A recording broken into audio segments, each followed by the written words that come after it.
सबके सामने मौजूद हमारे घरसाना की बेटी जो राजस्थान की सबसे बड़ी न्यायिक सेवा आरजेएस में जिन्होंने कुछ एग्जाम को क्रैक किए हैं और हम सब के लिए और आप जैसे असंख्य बच्चों के लिए एक प्रेरणा का काम करने का काम ये घरसाना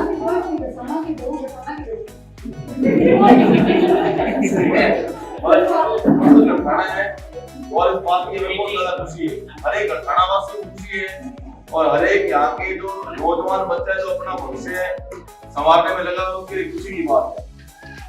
और आज अपनी इस यात्रा को शुरू करने के लिए सिलेक्शन हो गया। सबसे बड़ी गर्व की बात यह हमारे लिए उपराष्ट्रपति महोदय ने जगदीप धनखड़ जी ने अपने कार्यक्रमों से हमारी बेटी का सम्मान किया और आज जब इनका जोधपुर जाने का कार्यक्रम हाईकोर्ट में ज्वाइनिंग का कार्यक्रम है तब इन्होंने एक ऐसा योगेश आज योगेश जी क्या कह आप तब योगेश जी ने कहा कि आज उन बच्चों के लिए आप और हमारे लिए मैं कहता हूं जब सब जितने बच्चे तैयारी कर रहे हैं ना उन सबके लिए मोनिका जी का यहाँ आना किसी चमत्कार से कम नहीं है। आपकी ऊर्जा देने के लिए आपको हौसला देने के लिए बहुत बड़ी आपको प्रेरणा है। बड़ी बड़ी कोचिंग संस्थानों में बड़े बड़े कामयाब लोगों को बुलाया जाता है लेकिन ये कामयाब इस कोचिंग सेंटर की है, इसलिए अपने लिए तो बड़ी गर्व की और खुशी की बात है। एक बार तालियां जोरदार।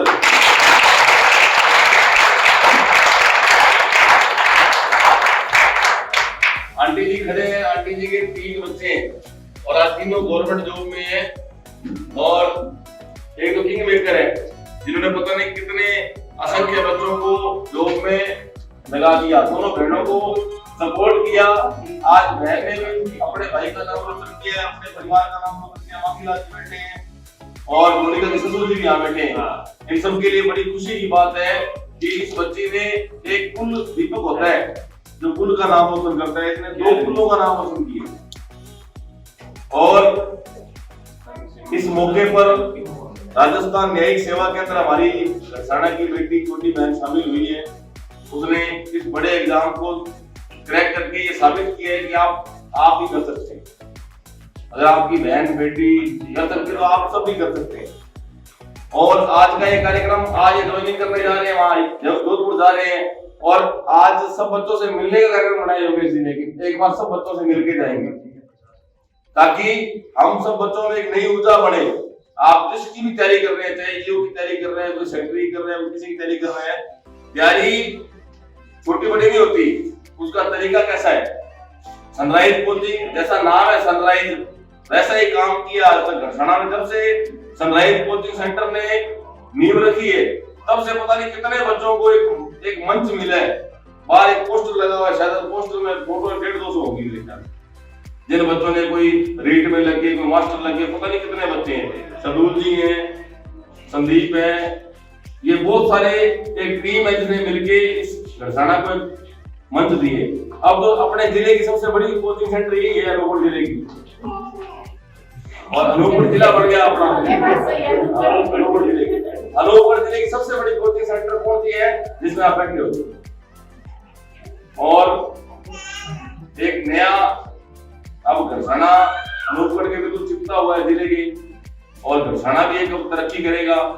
कोई नगर पालिका आएगी या कोई बड़ी और भी घरसाना को सौगात मिलेगी। उससे 2-3 कार्यालय यहाँ भी खुले, बड़े कार्यालय यहाँ पे, कलेक्टर वहाँ बैठे, एसपी यहाँ बैठे, जिला परिषद खुले, ऐसे बहुत से कार्यालय का विभाजन भी होगा जो घरसाना में कार्यालय भी आएंगे।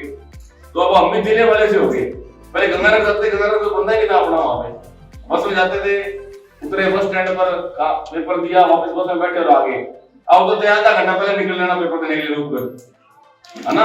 तो तैयारी करने वाले बच्चों को कितनी बड़ी सौगात मिली है। केवल राजनीति करने वाले लोगों के लिए नहीं है कि जिला प्रमुख के लिए, प्रधान के लिए, सरपंचों के लिए अच्छी सौगात है, ये सबके लिए अच्छी सौगात है। वहां एग्जाम देने जाते थे, अपने क्रूजर में भर के आते थे, वहां पहुंचते सब किसी के बाल खड़े होते, किसी का मुंह ऐसे होता, फिर एग्जाम देते, अपने बड़ी टेंशन रहती है एग्जाम की। अब अनूपपुर जिले में एग्जाम देना है, अपना अनूपपुर हेडक्वार्टर होगा अपना, बहुत सारे सेंटर यहाँ पे आएंगे।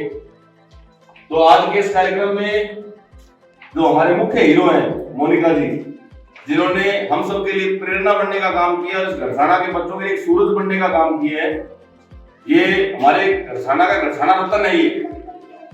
और उस दिन बड़ी खुशी हुई जिस दिन जगदीप धनखड़ जी उपराष्ट्रपति सम्मानित कर रहे थे मुकाम धाम, एक पवित्र स्थान है बिश्नोई धर्म का, वहां पे जब बच्ची को सम्मानित किया तो इससे बड़ी खुशी क्या होगी। कुलदीप बिश्नोई जो समाज के बड़े आदमी है वो साथ खड़े थे, तो उनको आशीर्वाद दे रहे थे। इससे बड़ा मैं कहता हूँ अंकल जी बैठे हैं, इससे बड़ी खुशी मैं कहता हूँ आपकी नहीं हो सकती। ये बैठे हैं, सभी बैठे हैं, शिवर साहब बैठे हैं। मैं निवेदन करता हूँ मोनिका जी से कि आप अपने शब्दों से सब बच्चों को थोड़ा सा आशीर्वाद देवें ताकि ये सब छोटे भाई बहन आपकी तरह और तरक्की करें आगे।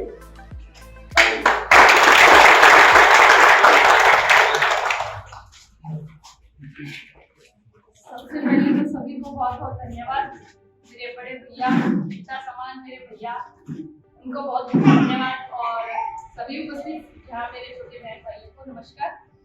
आप सब लोग यहाँ के जो संस्थापक है योगेश जी से तो परिचित हैं कि वो किस तरीके से बच्चों को तैयारी करवाते हैं। मेरी इस सफलता में जिस प्रकार से इन्होंने सहयोग दिया, जब मैं आरटीएस की तैयारी करने जयपुर गई थी तो उस टाइम ये था कि 12th के बाद इतनी ढंग से स्टडी की नहीं थी, तो इतना बड़ा सिलेबस थ्योरी कैसे याद करना है, बहुत कंफ्यूजन होता था।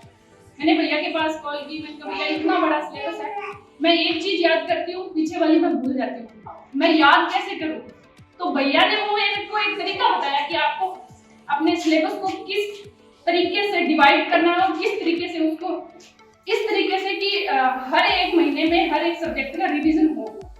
तो मैंने उस पैटर्न को लास्ट मेरे इंटरव्यू तक जारी रखा और उसी पैटर्न से मैं आज आपके सामने सफल होकर उपस्थित हुई हूँ। और कॉन्स्टिट्यूशन तो मुझे बताने की जरूरत नहीं है कि आप लोग जयपुर से पढ़ के नहीं आई थी मैं। मेरा जब 2018 में पहली बार सिलेक्शन हुआ था और उस टाइम इंटरव्यू में मैं 2-4 नंबर से रही थी और उसका रीजन था कॉन्स्टिट्यूशन। तब तक मैंने भैया से पढ़ा नहीं था। उसके बाद मैंने भैया से कॉन्स्टिट्यूशन पढ़ा, मैं इसी क्लास में आती थी कॉन्स्टिट्यूशन पढ़ने और कॉन्स्टिट्यूशन की जो तैयारी थी भैया ने करवाई थी मुझे और इस बार मेरा सिलेक्शन हो गया उसके पश्चात। तो आप मुझे लगता है मैं अपने भाई की तारीफ नहीं कर रही हूँ, अच्छी सबसे अच्छी कोचिंग में बैठ जाओ। उसके साथ ये आपको एक गाइड बहुत अच्छा करेंगे कि आपको पढ़ना कैसे। और पता है मेहनत तो गधा भी करता है, गधे की तरह मेहनत नहीं करनी है, स्मार्ट स्टडी करनी है। और स्मार्ट पैटर्न से अगर आप तैयारी करोगे तो बहुत जल्दी सफल हो जाओगे। मेरा सेकंड अटेम्प्ट था और हो गया सिलेक्शन। बीच में कोविड के कारण इतना बड़ा टाइम लग गया, वरना शायद पहले ही हो जाता सिलेक्शन। तो आप एक अपना लक्ष्य एक फिक्स रखें। सबसे पहले तो एक ही टारगेट बनाएं कि मुझे ये ही बनना है। मन में अगर आपने कभी किसी एग्जाम की कर रहे हैं, कभी किसी की, तो फिर सिलेक्शन होने की चांस कम हो जाते हैं। एक पैटर्न रखें, सिर्फ एक ही अपना गोल बनाए और उसका सिलेबस जो है, प्री है, मेंस है, जो भी उसका एग्जाम के अपना सिलेबस होता है उसको निकाल लें। पहले वो अपना उसको इतने अच्छे से भागों में डिवाइड करें कि आप उसका रिवीजन कैसे कर रहे हैं, आपको उसको पढ़ना कैसे। उसके साथ उसकी टेस्ट सीरीज करें, यहाँ पे टेस्ट सीरीज भी बहुत अच्छी है। उस तरीके से तैयारी करोगे तो आपका सिलेक्शन निश्चित तौर पे होगा। और साथ में अपने बड़ों का मान सम्मान करें, गुरु का सम्मान करें। मेरे सर हैं मदन जी बागड़िया जयपुर में, सर ने अगर मेरे लिए एक बात बोल दी कि आपको ये करना है, मैंने उनको कभी ऐसे नहीं बोला कि सर ये नहीं होता मेरे से या मैं ये कर नहीं पाऊंगी। मैं कितने भी पैदल चल के जाती थी कोचिंग जयपुर में, फिर भी मेरे को अगर जाना पड़ता था तो मैं जाती थी। जिस दिन वो बुलाते थे मैं टेस्ट देती थी, कभी मैंने कोचिंग मिस नहीं की, कभी भी कोई चीज छोड़ी नहीं। एक बार मैंने मना किया तो भैया साथ थे। मेरा ये था कि सर दूर बहुत है मेरी पीजी, तो मैं सर आ नहीं पाऊंगी, मैं बैठ के रूम में टेस्ट देती। तो सर ने बोला कि अगर बात नहीं मानी तो सिलेक्शन नहीं होगा। तो भैया कहते नहीं मानेगी यार, आएगी। फिर मैं पैदल जाती थी और मैंने टेस्ट दिए सारे। तो वही अपने गुरु को सबसे ऊपर मानो, जो वो कहते हैं वो आपके लिए सही कहते हैं। और सबका थोड़ा भगवान में आस्था भी रखो और अपने बड़ों का आशीर्वाद दो, किसी का दिल मत दुखाओ, अपने काम पे फोकस रखो और सिर्फ अपनी स्टडी पे ध्यान दो। अभी जो आपकी एज है सिर्फ स्टडी पे ध्यान देने की है, किसी भी इधर उधर की बातों में नहीं, ओनली ऑन स्टडी, और सफलता जरूर मिलेगी।